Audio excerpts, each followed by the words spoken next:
Mga katribo, mga kaibigan, mga kapuso't kapamilya sa bawat sulok ng Pilipinas, ako si #WalkWithLan, ang inyong gabay sa katotohanan. At ngayon, pag-usapan natin ang isang balitang mainit na mainit, ang 20 pesos per kilo na bigas na inilungsad sa Cebu. Pangako ito ni Pangulong Bongbong Marcos. Pero teka, tinupad nga ba talaga o isa na namang politika na gimmick para sa darating na eleksyon? At bakit may nagsasabing di daw pwedeng kainin itong bigas na ito? Hala, anong meron? Tara, simulan natin ang ilang mga minutong paglalakbay sa katotohanan. Kung hindi ka pa nakasubscribe, pindutin mo na yung subscribe button at i-ring ang notification bell para hindi mo makaligtaan ang mga susunod nating eksklusibong talakayan.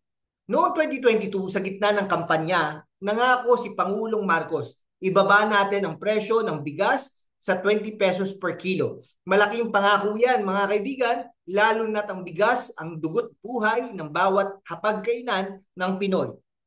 Fast forward, sa May 1, 2025, Labor Day, inilungsad na nga ang programang ito sa Cebu Provincial Capital sa ilalim ng 20 pesos benteng bigas meron na o PBBM program. Pinangunahan ito ni Agriculture Secretary Francisco Chu Laurel Jr. kasama si Governor Gwendolyn Garcia. Pero teka, paano nga ba nila nagawang ibaba ang presyo ng 20 pesos na bigas? Ang sikreto sa likod ng 20 pesos, ayon sa Department of Agriculture, ang bigas ay galing sa buffer stock ng National Food Authority o NFA. Pero mga katribo, hindi ito basta-basta bigas. Ang aktual na presyo nito ay 33 pesos per kilo at ang 13 pesos na bawas ay subsidized ng national at local government. Meaning, ang taxpayers, tama, kayo at ako ang tumutustos ng kalahati ng presyo. Halos kalahati ng presyo. Sa Cebu, libo-libong Cebuano ang pumila.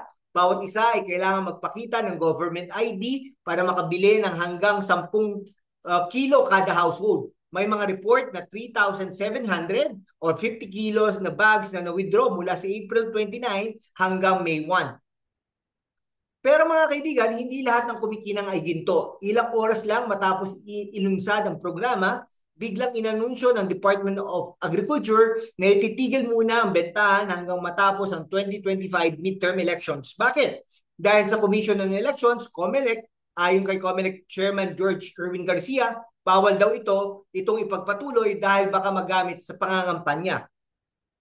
Politika o gimmick? Political na gimmick. Ang timing ng launch, ilang araw bago ang eleksyon, nagdulot ng hinala. May mga plastic bag na may mukha ni PBBM na ikinagalit ng ilang kritiko. Sabi ng DA, hindi daw sinasadya. Pero teka, di ba't masyadong coincidental? Hindi pwedeng kainin daw. At ito pa ang mas nakakagulat. May mga chismis na yung bigas daw na ito ay hindi para kainin kundi para sa emergency o buffer stock lang. Pero linawin natin, base sa ulat, ang bigas ay well-milled at galing sa NFA na sinuri para sa kanila. Ang isyong ito ay malamang galing sa maling impormasyon o sa mga detractor na gustong siraan ng programa.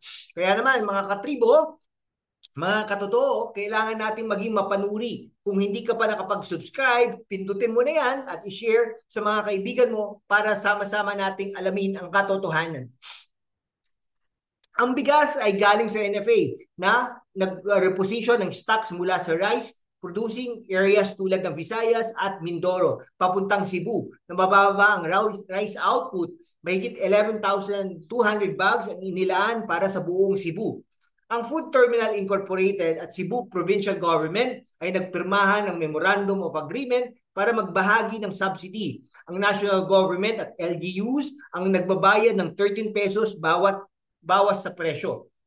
Sa Cebu, mahigit 30 LGUs ang sumali sa SMB program na katulad ng PBBM initiative para ipagbili ang bigas sa 20 pesos. Mga bayan tulad ng Katmon, Argao at Boco City ay nagsimula na rin magbenta. Pero teka, sustainable ba ito? Ang subsidies ay mula sa kaban ng bayan. Kung magpapatuloy ito ng nationwide, magkano ang kailangang budget? At paano natin masisigurong hindi ito maabuso ng mga politiko?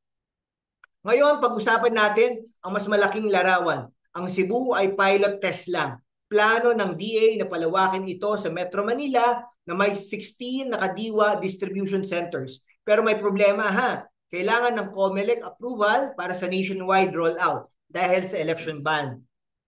Si Camarines Sur Representative El Rey Villaferte ay nagmungkahi ng Tweak Masagana program na magbibigay daan ng mas maraming palay production para masuportahan ang 20 pesos rice nationwide. Pero ito ay nangangailangan ng bilyong-bilyong piso at mahabang panahon.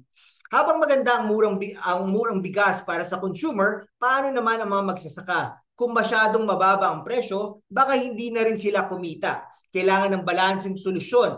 Murang bigas para sa mamamayan, pero may kita rin para sa mga magsasaka. Mga katribo, ang tanong, pangako nga ba itong tinupad o pansamantalang ayuda lang? Kung gusto mong marinig ang sagot, subscribe na at mag-comment sa baba kung ano ang opinion mo.